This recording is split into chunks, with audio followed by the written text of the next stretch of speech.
Hello, welcome to Balaji education point. Basically guys, आज जो video रहेगा, हमने जो नेशनल इंटरनेशनल ऑर्गेनाइजेशंस की सीरीज शुरू कर रखी है, उसका यूनाइटेड नेशन पहला अध्याय था, यानी कि पहला टॉपिक यूनाइटेड नेशन था। यूनाइटेड नेशन का पार्ट 2 है ये। यूनाइटेड नेशन के पार्ट 1 के अंदर अभी तक हम लोग क्या कवर कर चुके हैं पिछली वीडियो के अंदर, जरा देखिएगा।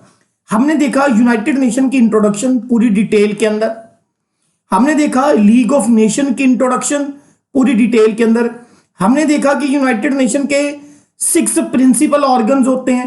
उन 6 प्रिंसिपल ऑर्गन में से 3 प्रिंसिपल ऑर्गन हमने लास्ट वीडियो में कवर किए थे, जैसे कि जनरल असेंबली हुई, सिक्योरिटी काउंसिल हुआ, इकोनॉमिक एंड सोशल काउंसिल हुआ।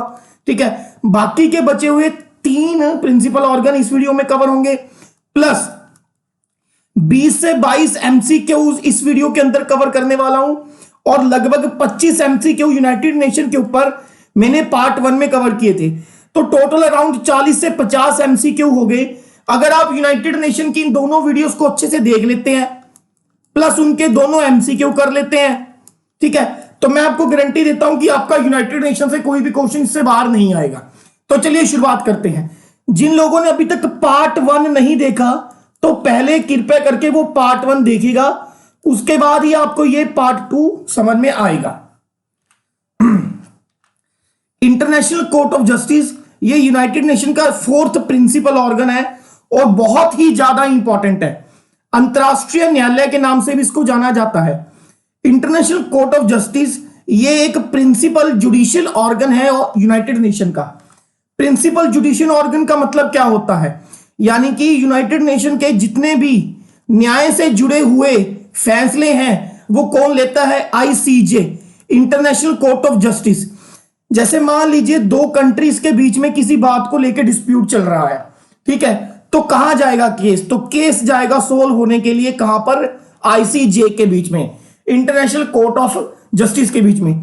जैसे हमारे यहां सुप्रीम कोर्ट होता है, हाई कोर्ट होता है, सेशन कोर्ट होता है, डिस्ट्रिक्ट कोर्ट होता है, वैसे पूरी अंतरराष्ट्रीय कानून को बरकरार रखने के लिए, पूरे दुनिया के देशों के बीच में तालमेल बिठाने के लिए जो एक कोर्ट बनाई गई है, उसका नाम है इंटरनेशनल कोर्ट ऑफ जस्टिस।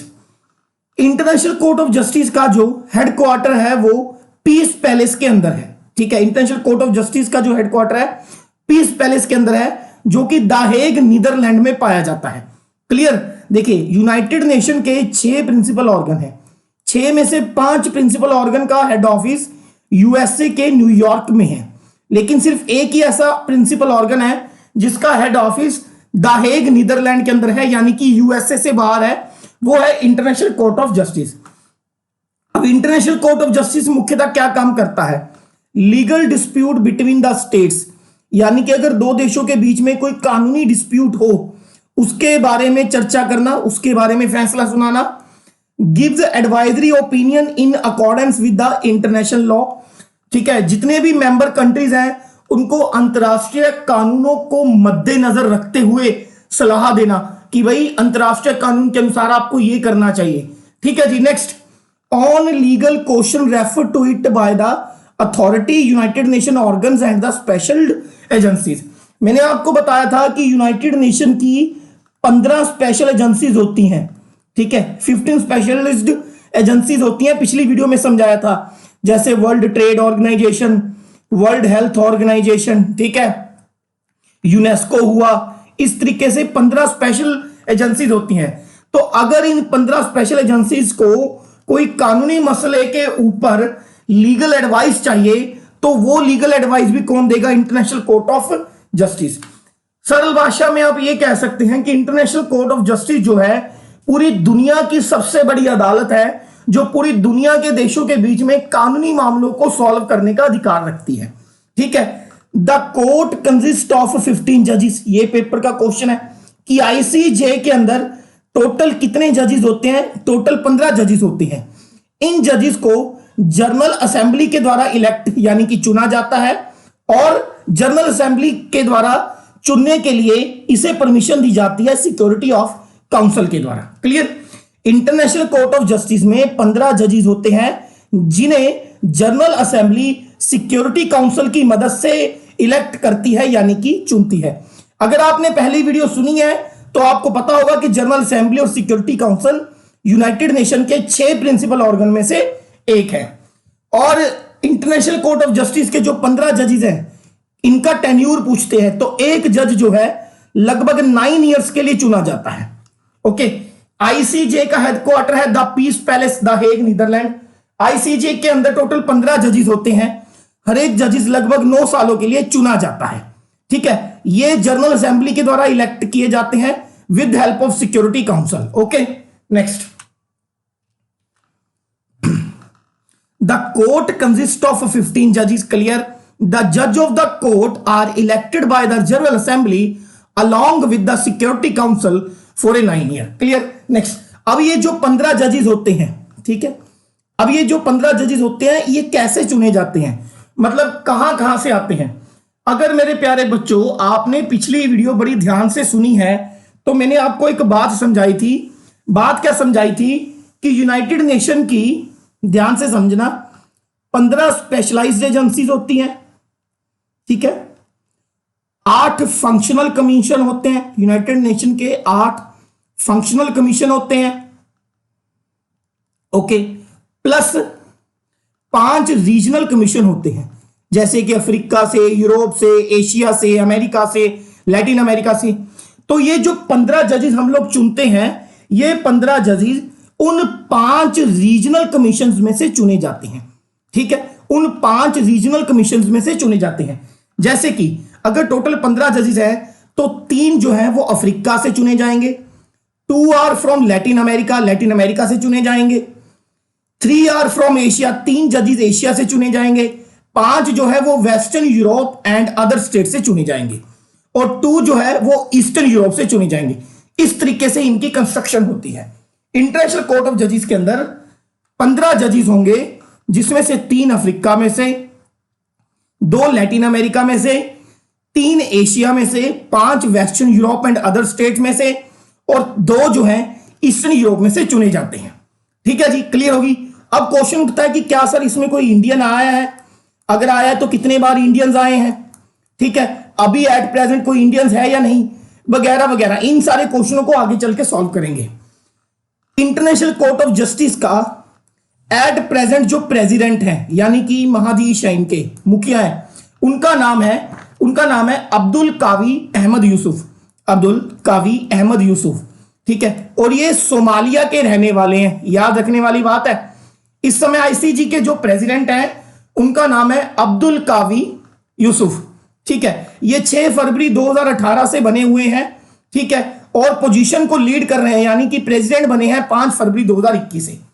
और अगर पूछे आईसीजी के वाइस प्रेसिडेंट कौन है, तो आईसीजी के वाइस प्रेसिडेंट है जुई हैनकिन। इनका नाम चाहे ना याद रखिएगा, सिर्फ ये याद रखिएगा आईसीजी के इस समय प्रेसिडेंट कौन है। जिस इस समय जब मैं ये वीडियो रिकॉर्ड कर रहा हूं तो इस समय आईसीजी के जो प्रेसिडेंट है उनका नाम है अब्दुल कावी अहमद यूसुफई, जो कि सोमालिया देश के रहने वाले हैं। Am I clear? ठीक है, अभी तक हमने क्या पढ़ा? पहला कि ICJ international court of justice United Nation के 6 प्रिंसिपल ऑर्गन में से एक है, जिसका हेडक्वार्टर द हेग नीदरलैंड के पीस पैलेस में है।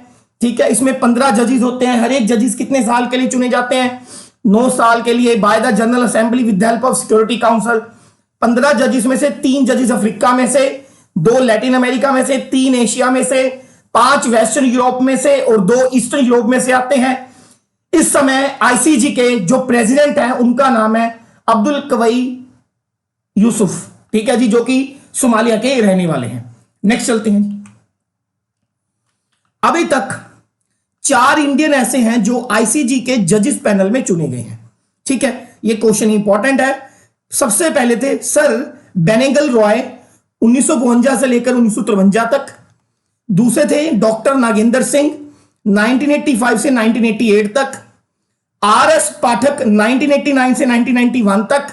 ठीक है, और एट प्रेजेंट और सबसे इंपॉर्टेंट जस्टिस दलवीर भंडारी 2012 से लेकर टिल टुडे तक।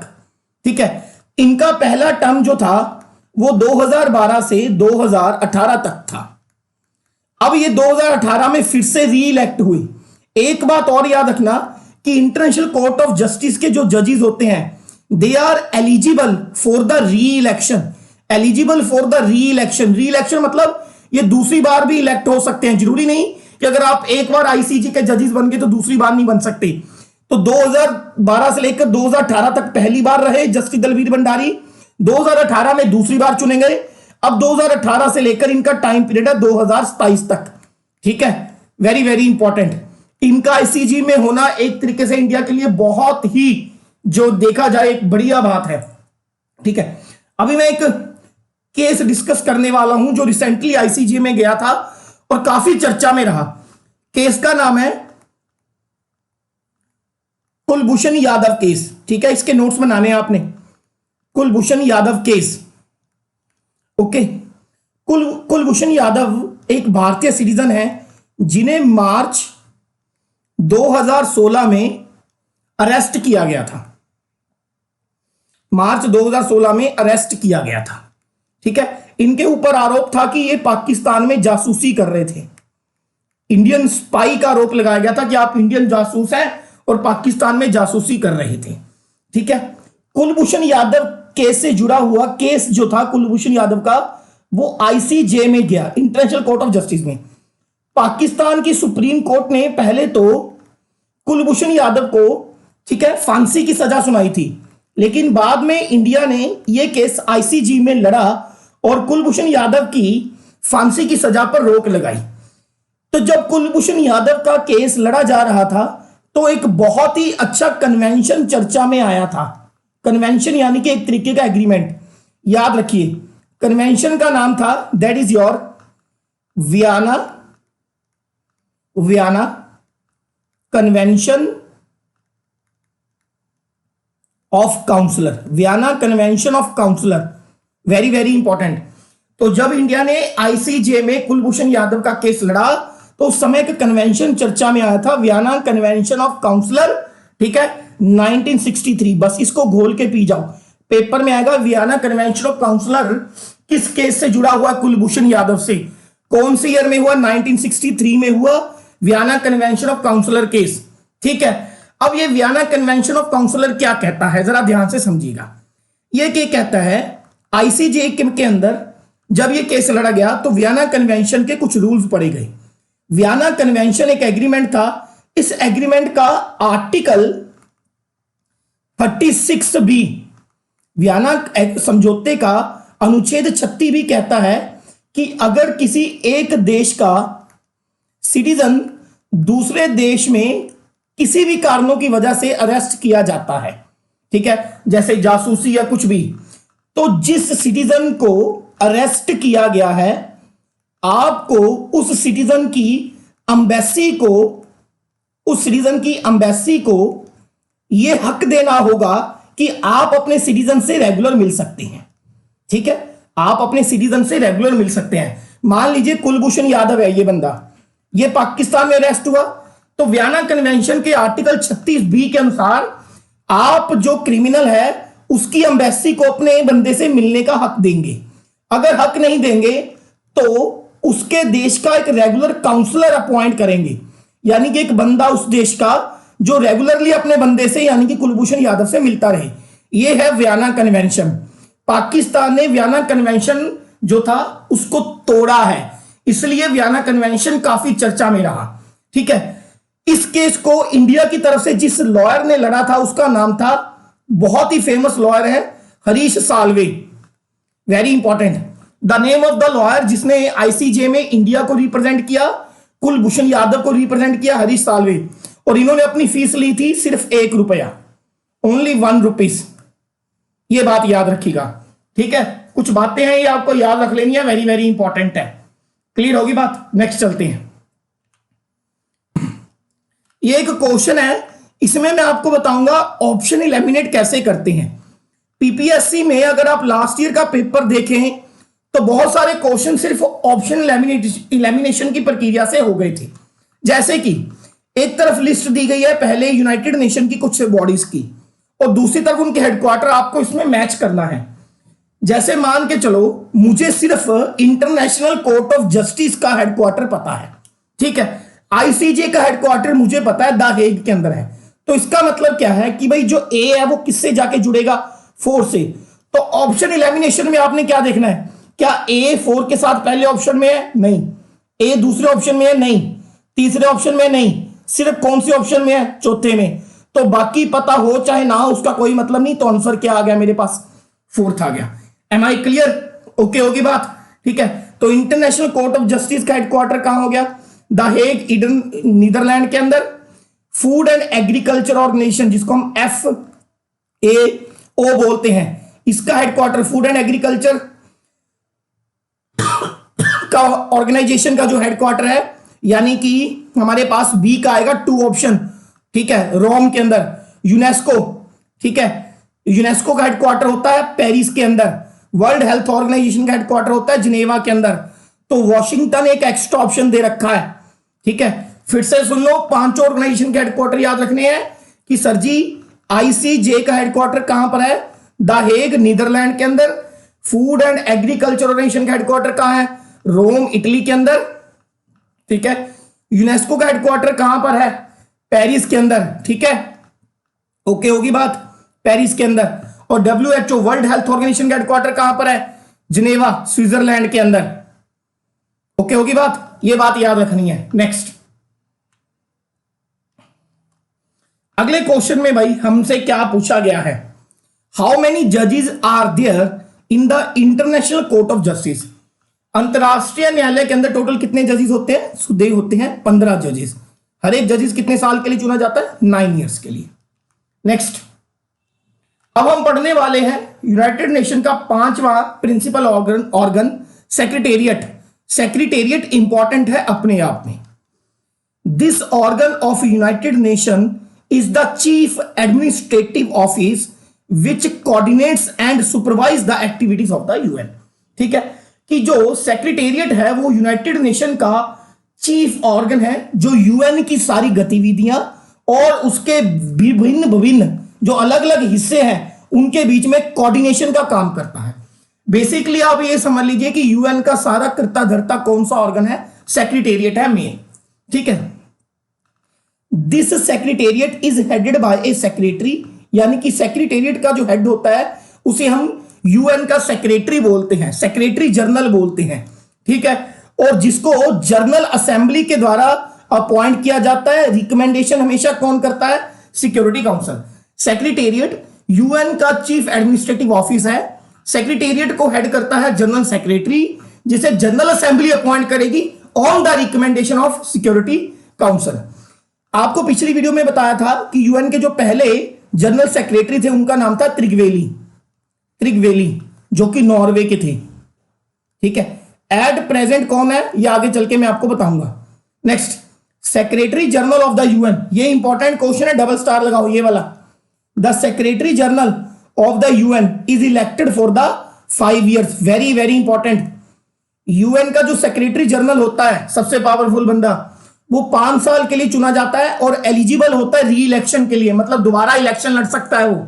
ठीक है, दोबारा भी UN का सेक्रेटरी जनरल बन सकता है। एग्जाम्पल के तौर पर बन की मून। ठीक है, बन की मून। नेक्स्ट, अगला क्वेश्चन है, what is the term of United Nations secretary general. Secretary general की टर्म कितने साल की होती है भाई, 5 साल की। ओके, नेक्स्ट, ये क्वेश्चन इंपॉर्टेंट है। Who was the only secretary general of the UNO to have died while in the office? इसमें पूछा गया है कि यूनाइटेड नेशन ऑर्गेनाइजेशन का इकलौता ऐसा सेक्रेटरी जनरल जिसकी मृत्यु हुई जब वो UNO के सेक्रेटरी जनरल के पद पर बने हुए थे।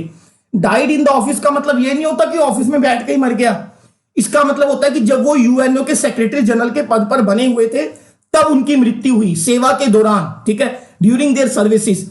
ठीक है, तो ये इकलौते बंदे थे जिनका नाम था that is your dang Yelmar called, dang Yelmar called. ठीक है, 1953 से लेकर 1961 तक ये UN के सेक्रेटरी जनरल थे। ठीक है, एक बार ये गए थे किसी पीस यानी कि शांति के प्रोग्राम को हेल्ड करने के लिए, अटेंड करने के लिए कोंगो। वहां पर इनका प्लेन क्रैश हो गया था। plane crash. The only Secretary General of UNO who died in the office, that is your Deng Yelmal Call. Deng Yelmal called. Am I clear? Okay, Congo के पीस प्रोग्राम में गए थे, वहां पर plane crash हो गया, वहीं पे इनकी डेथ हो गई. Next, again super important question यहां पर पूछा गया है कि यूनाइटेड नेशन ऑर्गेनाइजेशन ने अंतरराष्ट्रीय मानव अधिकार का जो डेक्लेरेशन था, वो कानून जो था, वो कब पास किया गया था. ठीक है, संयुक्त राष्ट्र के द्वारा अंतरराष्ट्रीय मानव अधिकारों को बनाने का जो कानून था वो कब पास किया गया था. ठीक है, वेरी इंपॉर्टेंट, ये पास किया गया था 10 दिसंबर 1948 को, 10 दिसंबर 1948 को. वेरी वेरी इंपॉर्टेंट, इसलिए हर साल 10 दिसंबर को, याद रखने वाली बात है, ह्यूमन राइट्स डे मनाया जाता है. हर साल 10 दिसंबर को वही सेलिब्रेट ह्यूमन राइट्स डे. ठीक है, मानवीय अधिकार दिवस मनाया जाता है हर साल 10 दिसंबर को. ठीक है, कमेंट बॉक्स के अंदर मुझे आपको 4 डेज लिख के बताने हैं कमेंट बॉक्स के अंदर. सबसे पहला, वर्ल्ड वाइल्ड लाइफ डे कब मनाया जाता है. World wild life day. अब कई लोगों की ना आदत क्या होती है, मैंने क्वेश्चन पूछा, यहीं पर वीडियो पॉज करेंगे, फोन उठाएंगे, मैसेज करके सीधा जतिन सिंगला को. ठीक है, ये भैया आपके काम करने के लिए है, मेरे लिए नहीं, मुझे मत भेजा करो, मेरा क्वेश्चन मुझे भेज देते हो.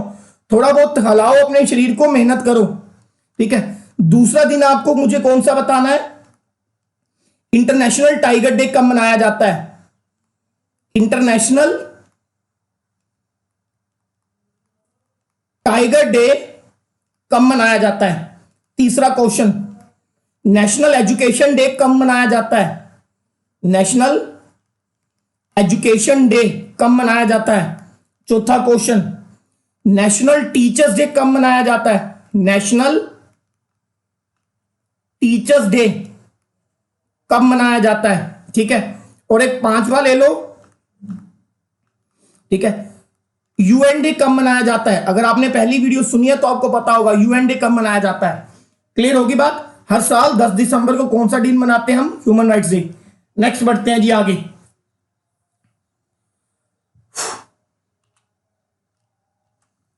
अगला क्वेश्चन पूछा है, which specialised agency of UNO, ठीक है, list world heritage sites. Okay, United Nation organisation में जैसे मैंने आपको बताया कि 15 स्पेशलाइज्ड एजेंसी होती हैं, उनमें से एक एजेंसी है UNESCO, United Nation education for the scientific cultural organisation.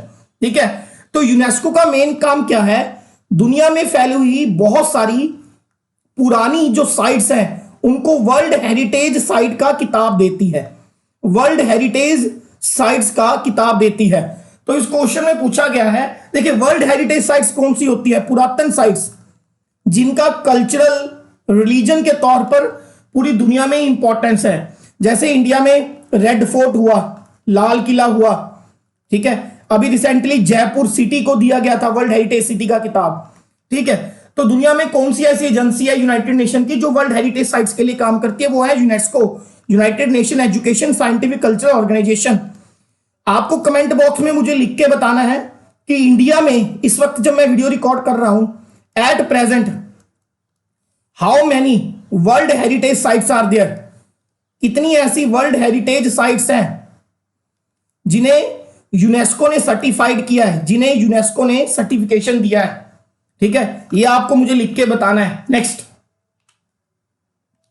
Question है, who of the following was the UNO's first secretary general from the African continent. ठीक है, पहला यूएनओ का, यूनाइटेड नेशन ऑर्गेनाइजेशन का सेक्रेटरी जनरल जो African continent, African महाद्वीप से था, उनका नाम था बोत्रेस गाली, और ये इजिप्ट से बिलोंग करते थे. Belongs to Egypt. ठीक है, बिलोंग्स टू इजिप्ट, और ये यूएन के 6 यानी कि 6ठे जनरल सेक्रेटरी थे. याद रखें, इजिप्ट को हम लोग गिफ्ट ऑफ नाइल भी बोलते हैं. गिफ्ट ऑफ नाइल किसे कहा जाता है, नाइल नदी का तोहफा इजिप्ट को. नेक्स्ट, आखिरी यूएन का जो प्रिंसिपल ऑर्गन है उसका नाम है UN trusteeship council. UN trusteeship council ने 1994 के बाद कोई काम नहीं किया है, इनएक्टिव है सिंस 1994। ये बेसिकली काम क्या करता था, मान लीजिए अगर किसी एक देश का किसी दूसरे देश पे अधिकार है तो वो ये देखता था कि जो जिस कंट्री का दूसरे कंट्री पे अधिकार है कि क्या वहां पे वो सही तरीके से काम कर रही है, ठीक है, उनके लोगों को कोई जबरदस्ती हानि तो नहीं पहुंचा रही। 1994 के बाद ये इनएक्टिव हो गई। 1994 के बाद ये इनएक्टिव होगी क्योंकि कोई ऐसी कंट्री बची ही नहीं जिसके ऊपर किसी और की कॉलोनी हो, किसी और का राज हो, ठीक है। तो 1994 जो है से ये इनएक्टिव है। तो क्वेश्चन आता है कि यूएन की कौन सी ऐसी प्रिंसिपल ऑर्गन बॉडी है जो सिंस 1994 से अपने ऑपरेशन को बंद किए हुए है, इनएक्टिव है। तो वो है UN trusteeship council, very very important. Next, अभी तक के जितने भी सेक्रेटरी जनरल हुए हैं, जैसे कि मैंने बताया कि यूएन के जो पहले सेक्रेटरी जनरल थे त्रिवेली थे, ये नॉर्वे के रहने वाले थे, ठीक है। टाइम पीरियड याद रखना है तो रख लो, कोई जरूरी नहीं है, ठीक है जी। नेक्स्ट, जिनका यूएन के पहले सेक्रेटरी जनरल जिनका पहली बार यूएन के ऑफिस के दौरान मृत्यु हुई, ठीक है, ये दूसरे जिसको हम लोग क्या बोलते हैं, जिनको हम बोलते हैं डेंग यलमार कॉल, ठीक है। उसके बाद ये यानी कि डॉक्टर बोत्रेस गाली, पहले अफ्रीकन कॉन्टिनेंट से बनने वाले जनरल सेक्रेटरी इजिप्ट से। और एट प्रेजेंट कौन से हैं, super important, at present secretary general है यूएन के एंटीनो ग्यूतर्स जो कि पुर्तगाल से हैं, एंटीनो ग्यूतर्स। और ये अपने पद पर 2017 से बने हुए हैं, एंटीनो ग्यूतर्स, वेरी वेरी इंपॉर्टेंट, ठीक है। बस ये 3-4 याद रख लो। नेक्स्ट, ये कुछ पोस्ट हैं जो हम लोग ऑलरेडी पढ़ चुके हैं, फिर भी एक बार रिवाइज करता हूं। इस समय यूएन के सेक्रेटरी जनरल एंटीनो ग्यूतर्स जो कि पुर्तगाल से हैं, ठीक है। डेप्यूटी सेक्रेटरी जनरल है इस समय एमीना मोहम्मद, ठीक है, जो कि नाइजीरिया ब्रिटिशन से बिलोंग करती हैं, ठीक है, यानी कि मतलब जन्म नाइजीरिया में हुआ, बाद में जाकर ब्रिटेन में सेटल हो गई। जनरल असेंबली के प्रेसिडेंट मैं आपको बता चुका हूं, ताइजान मोहम्मद बंदे जो कि नाइजीरिया से हैं। इकोनॉमिक एंड सोशल काउंसिल की जो प्रेसिडेंट है उनका नाम है मोना जूल, ठीक है। इनमें से सबसे इंपॉर्टेंट है secretary general, general assembly, economic and social council, बाकी सब चाहे भूल जाओ। क्लियर होगी बात। अब ये हमारा यूएन का पार्ट 2 खत्म हो गया, यूनाइटेड नेशन खत्म हो गया। अब इसका पीडीएफ में आपको भेजूंगा, पीडीएफ में पहली और दूसरी दोनों वीडियो का कंबाइंड पीडीएफ होगा, ठीक है जी। जो क्वेश्चन मैंने पूछे हैं वो आपने खुद ढूंढने हैं, मुझसे रिप्लाई करके नहीं पूछने। इसके बाद हम लोग क्या क्या कवर करेंगे, हम कवर करेंगे एक संस्था है SAARC, WHO, world trade organisation, international labour organisation, ठीक है, IMF, ओके, वर्ल्ड बैंक, ऐसी अंतरराष्ट्रीय संस्थाएं, G7, G20, इन सबको हम लोग कवर करेंगे अंतरराष्ट्रीय संस्थाओं के सीरीज के अंदर। आपको ये वीडियो कैसी लगी मुझे पर्सनल व्हाट्सएप पे बता दीजिएगा, क्योंकि ये वीडियो सिर्फ पेड मेंबर्स के लिए है। Till then, thank you so much.